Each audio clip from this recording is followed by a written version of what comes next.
Hello hi guys. बात कर लेते हैं यूज स्टेट के अंदर। लेट्स से अगर आपके पास कोई ऑब्जेक्ट है और उस पर्टिकुलर ऑब्जेक्ट को आपको अपडेट करना है तो आप कैसे कर पाएंगे। ठीक है। सो सिंपली आपको करना ज़्यादा कुछ नहीं है।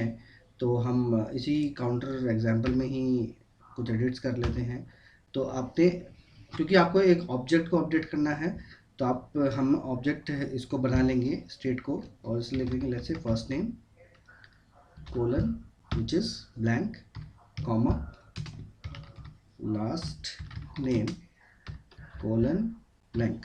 ओके, मेरा ये सेट हो गया है। मतलब मैंने अपना जो उसकी प्रॉपर्टीज है ऑब्जेक्ट की, उनको सेट कर लिया है। और मैं यहाँ पे इसको नेम और यहाँ पे उसको सेट नेम।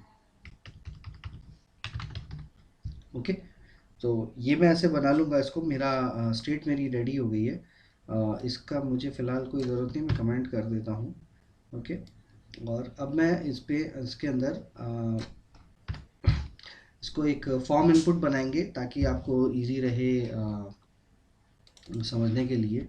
तो मैं इसको फॉर्म इनपुट बना देता हूँ। ओके, सो फॉर्म इनपुट बनाने के बाद मैं इसमें लिख देता हूँ input.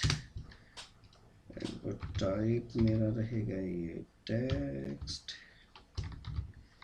Okay, input type okay, value रहेगी मेरी। देखिए वैल्यू, अब इसको यहाँ पे मैं आपको समझा देता हूँ कि वैल्यू मैं क्या दूंगा। NAME name means this name dot first name, right.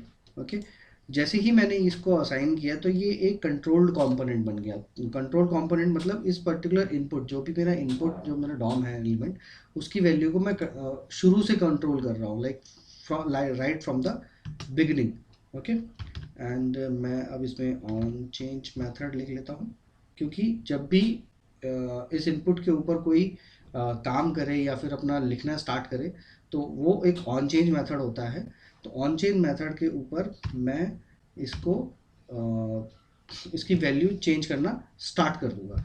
अब ऑन चेंज के अंदर मुझे करना क्या है कि जब भी आप ये कर रहे हैं तो आप याद रखें कि आपको एक इवेंट मिलेगा, जो कि इवेंट होता है, like on change is a event, right. तो उसको आप कैप्चर कर सकते हैं। अब मैं इसको करूँगा set name, right.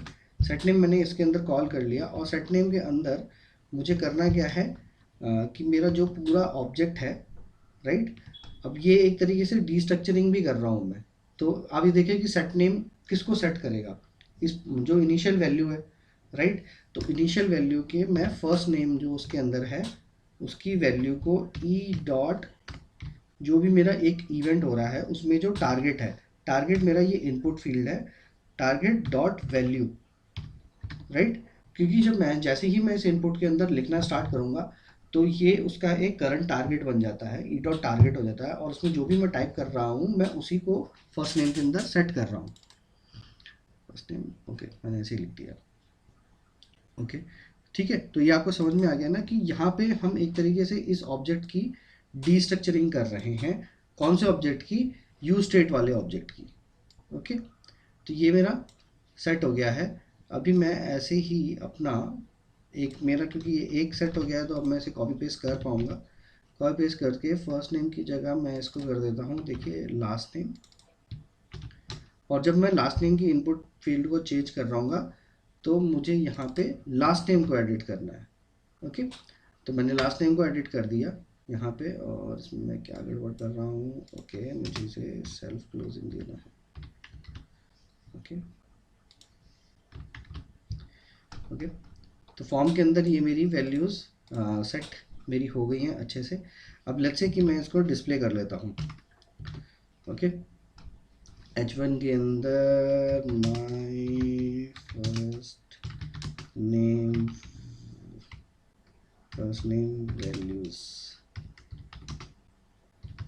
Value, right.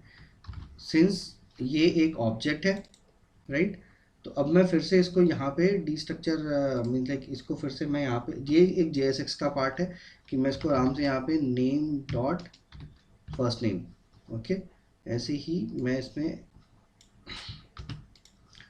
लिख सकता हूँ नेम डॉट लास्ट नेम, ठीक है। इसको जैसे ही मैंने सेव किया तो ये फॉर्मेट हो गया मेरा, क्योंकि मैंने ऑटो फॉर्मेट इसमें एक्सटेंशन लगाया हुआ है। अब देख लेते हैं कि एक इशू आया था, ओके, यहाँ से बात करते हैं, ओके। तो हमारा इशू क्या था, उसको अपडेट कर लेते हैं। तो देखिए सितांशु मैंने यहाँ लिखा और यहाँ पे सैनी लिखा, तो मेरी सितांशु वाली वैल्यू जो है वो गायब हो गई, ठीक है। तो ऐसा क्यों हो रहा है एक्चुअली, तो ऐसा हो इसलिए रहा है क्योंकि मेरा जो ऑब्जेक्ट है वो पूरा का पूरा अपडेट हो जा रहा है, उसमें वैल्यू प्रोसेस्ड नहीं कर रही, उसमें वैल्यू रुक नहीं रही है। तो ये चीज़ देखो, ये चीज़ बेसिकली होनी नहीं चाहिए एक्चुअली, राइट। सो मेरी जो मैं ऐसा नहीं कर रहा हूँ, मैं ऐसा चाहता कभी भी ऐसा होना ही नहीं चाहिए कि मेरी वैल्यू जो है प्रीवियस ऑब्जेक्ट की वो उड़ जाए, राइट। तो सो मैं थोड़ा और डेमोन्स्ट्रेट करने की कोशिश करता हूँ इसको। तो इसमें हम लेट्स से स्पैन के अंदर एक ले लेते हैं, मैं आपको दिखाने की कोशिश करता हूँ। सो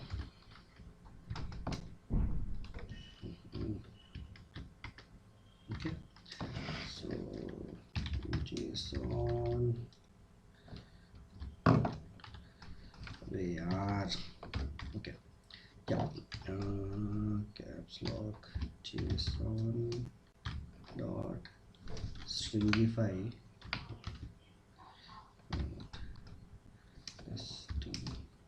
कहाँ यार,